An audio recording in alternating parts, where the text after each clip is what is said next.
Hello everyone, Charles Watts here. Welcome back to Inside Arsenal. It is Monday.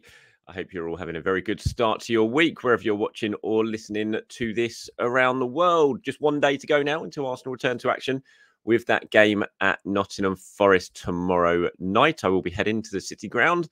Looking forward to that. Mikel Arteta speaking today at his press conference, 1:30 p.m, previewing that match. Not going to be at London Colney today. Unfortunately, school run prevents me from being able to get there and get him back in time to be able to do that. But I will be following it on the net because Arsenal stream it, of course. So I'll still see what Mikel Arteta has to say. And I think I know what a big chunk, or certainly what a fair few questions are going to be in that press conference, given I'm sure you've seen some of the reports that have emerged from Spain in the last 24 hours. Probably the least unexpected reports you could get. I sat here yesterday in the morning show telling you all it was inevitable to expect it. We all know what happens, especially when Barca are involved. These sort of stories just start to emerge. I said yesterday it's going to happen, get ready.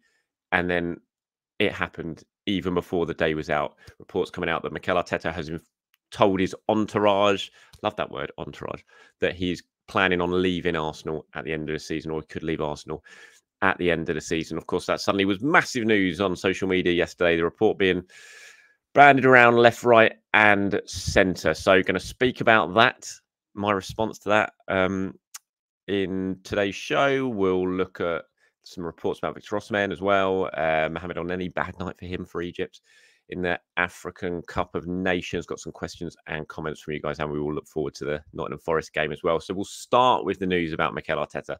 The reports, I should say, rather than news about Mikel Arteta. Now, obviously, the background to this is that Xavi has announced he's leaving Barcelona at the end of the season. I said in yesterday's show, given that announcement, that it was inevitable that Arteta was suddenly going to start being linked with Barcelona, that stories were going to start emerging, because it's just the way it works over in Spain, especially with Barcelona. And lo and behold, before yesterday was out, suddenly these reports came out, starting in Spain, from the Catalan press, that Mikel Arteta has told his entourage that he's planning on leaving Arsenal, or could well be leaving Arsenal at the end of the season. Cue bedlam on social media for 20 minutes or so last night. Look, my understanding of that is that it's complete rubbish. Absolute complete rubbish. And Mikel will address it later at his press conference today. He's obviously going to be asked about it and he'll give his response to it today. But my understanding, it's just completely, absolutely not true. I'm not saying that Mikel Arteta won't end up at Barcelona. I have absolutely no idea if that will happen or not, if they'll even come calling for him or not. I'm not saying he's going to stay at Arsenal forever, because I just don't know. But I do know that the reports that have emerged from Spain, that he's told his entourage that he's planning on leaving Arsenal at the end of the season and that he's going to walk away from the club, I know that that's rubbish. It's just not true. And so, you know, again, as I said, I don't have any information on what's going to happen long term with Arteta, if he'd be interested in the Barcelona job, if Barcelona even would want Mikel Arteta, if they'd even have him on the list. I imagine they probably would, but I don't know that for sure. All I can respond to is these reports, and I have been told that it is complete and utter rubbish. Just not true, simply not true. Lots of people who can get in touch. Vet Para, obviously, here is one of the people who's got in touch. There's zero chance Arteta even thinking about Barcelona. Managers will be falling over themselves to manage a young and improving squad like ours, not to mention the majority of them recently agreed new contracts. Barca are an absolute mess. FFP issues, aging squad, and less money to spend. Again, you know, I don't know if Arteta would even want to manage Barcelona or anything like that, but I think this point is very, very a good one from Vet Para. I don't see why right now. Barcelona obviously this huge lure because of who they are, because of their name. But at the moment, that's kind of all they've got at the moment, is the name, because they are a mess. Financially, they're a mess. They're limited in what they can do. Spain is not, La Liga is not what it was in terms of the best of the best. You know, they're not the financial powerhouses. Everything, all the plus points are in the Premier League right now. The money, the players, everything like that. And it's only going in one trajectory at the moment. It's just not the lure that it was. Obviously, you've got the emotional connection. Mikel Arteta came through at Barcelona, but he's not even a Barcelona boy. He's from San Sebastian. He's Real Sociedad and all that. You know, yes, he came through at La Masia, and so he might envisage one day managing Barcelona. I just don't know. But again, I just cannot see right at this moment why Arteta would even think about Barcelona. Down the line, maybe, perhaps, but right now, I don't. It's just, it doesn't feel like it's the appealing option to me. It feels like it's just the club where you're going to go. You're going to be hamstrung in terms of what you can do, what money you can spend. And you're not going to get that at Arsenal. At Arsenal, you've got the full backing of the owners, full backing of the board. You've got a young squad that you've developed really, really well. I think you'll get back to again in the summer. It just doesn't make any sense to me. But like I said, anyway, look, the actual reports that you've seen overnight that came from last night, that's just rubbish. It's just nonsense. It's just not true. And I'm looking forward to seeing what Mikel has to say about it later on in his press conference, because I'm sure he's going to want to say something. Sometimes he's pretty guarded, Arteta, when it comes to things. But I imagine he'll look at this, think this is disruptive. This is something that I don't need right now and I don't want right now and the squad doesn't need right now. So I think I'll be surprised if he's not quite hard on it and doesn't absolutely just, immediately put an end to all the speculation there and then. Yeah, it's just a weird one for me. It's not weird because I expected it. As I said, I think the only unexpected thing was it happened within a day of me yesterday saying this is going to come. These sort of things are going to come because that's just the way that Barcelona operate and the Barcelona press operate. They like to stir. We've seen it over the years with so many with the players when they come and try and stir them away. But the fact is they can't do that anymore. And that's the thing. They're not in the position that they were where they could come knocking and could steal every single player away because they're just not as massive a name as they are and as historic a name as they are. It's just a mess, as Paris says here. It's just not a great club to manage, as Xavi has just found out. But now it's very, very difficult. And, I can't see why Arteta would even be interested in it right now. But for the actual reports that you've seen, not true. And Mikel, I'm sure, will address that a little bit later on today. Victor Osimhen as well. There's reports emerging from Italy that Arsenal and Chelsea have already been in contact with Victor Osimhen, and I've had questions and comments from you guys getting in touch. I've seen it on my X account. People have been sending me messages and links to the story saying, is this true? Is this true? Again, all I can say on it is just take it all with a pinch of salt at the moment. Arsenal like Victor Osimhen. They've had talks with Victor Osimhen before. I don't know if those talks are ongoing right now or not, if they're doing stuff behind the scenes. I imagine they'll probably be sounding him out, but that's not based on any information I have. That's just me presuming, because they're going to want a striker this summer. Victor Osimhen could potentially be available. They've got contacts with his agent. They've had discussions with him before, so I'm sure they're probably thinking and looking at it and saying, right, what could we do? Are you interested? But I don't think, I wouldn't be seeing these reports emerging from Italy thinking, oh, Arsenal have, really sort of started talks to get this done. I'd just take it all with a pinch of salt right now. What happens over the next few months is going to happen. And yeah, it's just not one for this month anyway. So I wouldn't be too bothered by what you're reading. I saw Gary Lineker was getting involved, telling Victor Osimhen that he thinks Arsenal would be a better option for him than Chelsea, which I think is true. But money talks at the end of the day. Who offers what? Could well swing where Victor Osimhen goes. But I think if you're looking at it purely from a football point of view, as Gary Lineker said, I think that a striker wins Arsenal the league. A new striker for Chelsea can improve Chelsea as they continue to try and improve. But it feels like Arsenal are one striker away from, potentially being absolute top dogs. And could Victor Osimhen be that missing piece of the jigsaw? We shall wait and see. But I don't think that the reports you're probably seeing at the moment, and certainly the ones that you're sending me on social media, I don't think there's anything to get too excited about just now. There's still a long way to go when it comes to who signs Victor Osimhen come the summer. Right, so we're 24 hours or just over 24 hours away from Arsenal versus Nottingham Forest at the City Ground. First game of the season, of course. This match was at the Emirates. Eddie Nketiah and Bukayo Saka scoring the goals in that 2-1 win for Arsenal. Ended up being a little bit nervy for Arsenal's City Ground. Not a happy hunting ground at all in recent years for Arsenal or for me. I've never seen Arsenal win there. Hopefully that changes tomorrow. Big game on the back of the win against Crystal Palace. They have to back that up, especially when you've got Liverpool looming large on Sunday. Need to go into that Liverpool game with 3 points under the belts.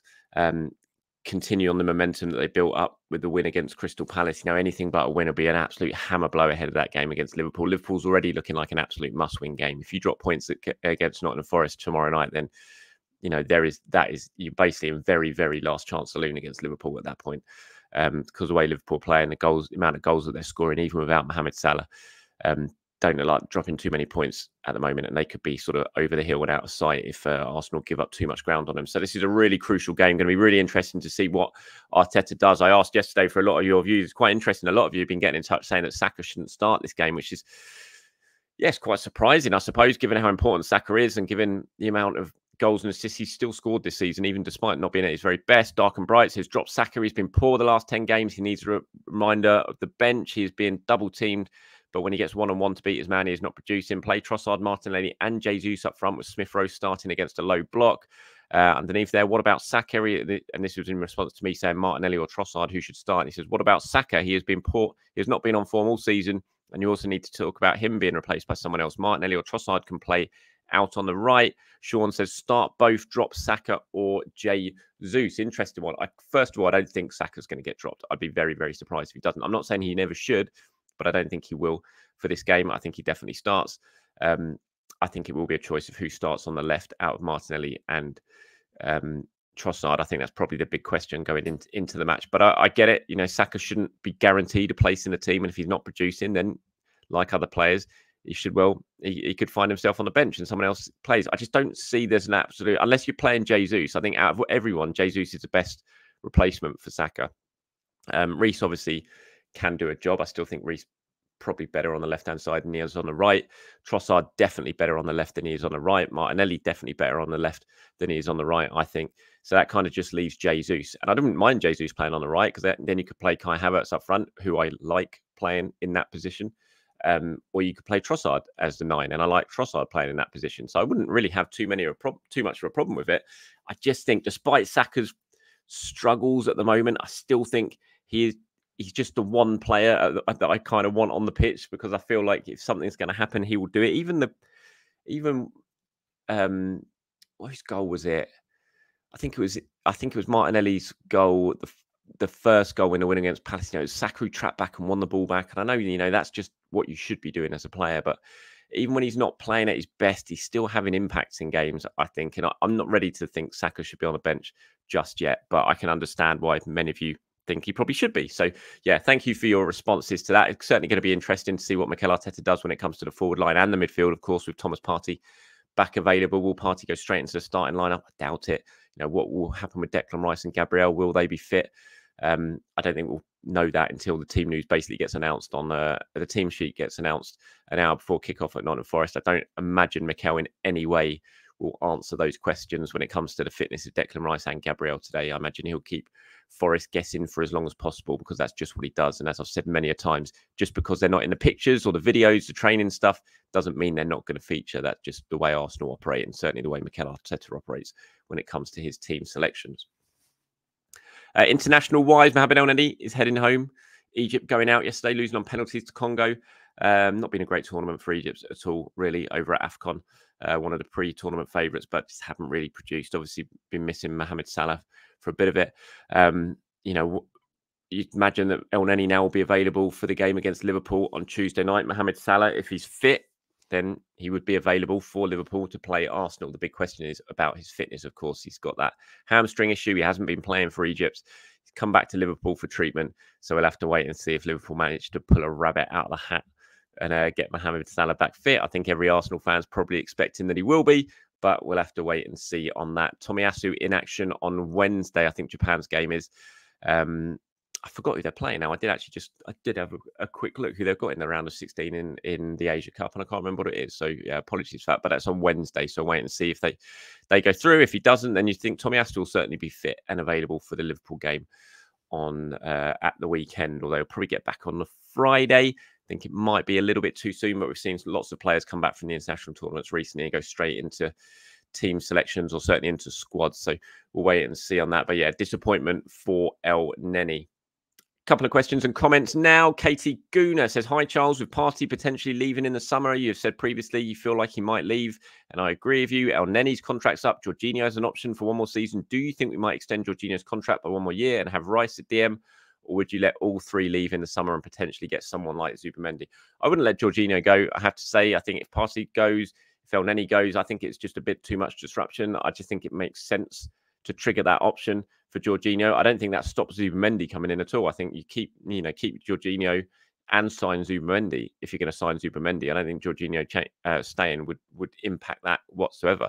I just think it just gives you a little bit of leeway, doesn't it? Still having Jorginho around for a third of the season, because we know that injuries can happen, and I don't think Zubimendi and Rice is enough if you lose in party, especially and definitely if you lost Jorginho. So no, it doesn't make sense to me. I would certainly be triggering that option for Jorginho. I think he's still got a lot to offer. I think he's a very good player, has been a very good player since he's arrived at Arsenal, still plays well whenever he's called upon. As I said, I feel like he's been underused so far this season. Whenever he's played well. So no, yeah, I'd be absolutely triggering that 1-year extension for him.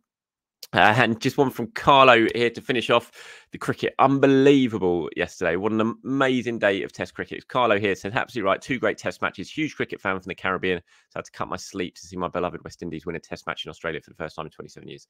No other format comes close to being as good as Test cricket. Couldn't put it better myself. The greatest format in the game, will always be the greatest format in the game. And yesterday proved that. What a win for West Indies. Unbelievable. When you see Carl Hooper crying in the commentary box, when you see Brian Lara crying in the commentary box, just tells you everything you need to know about how important Test cricket is to these players. And it's just magnificent for West Indies. And the scenes yesterday when Joseph got that last wicket, and what a performance by Joseph, by the way.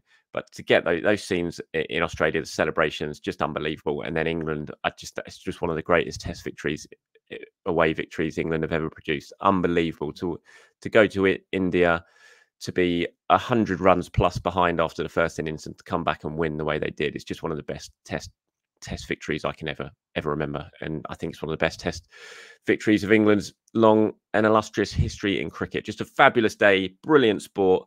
Love it so much. Love Test cricket so much. And yeah, fantastic. So well done, Carlo. Well done to all my West Indian viewers. Congratulations on a fantastic win for you guys. And I hope two match series though. Been that why isn't there at least a decider? 2-match series, I hate that. That's one thing that really annoyed me about it. But yeah, other than that, fantastic win. Congratulations to the West Indies and congratulations to England as well. Right, that's it from me. Thank you very much for watching. Like I said, Mikel Arteta press conference should be an interesting one coming up at 1:30 p.m. later on today. Until then, have a very good day, people. I'll speak to you soon. Bye-bye.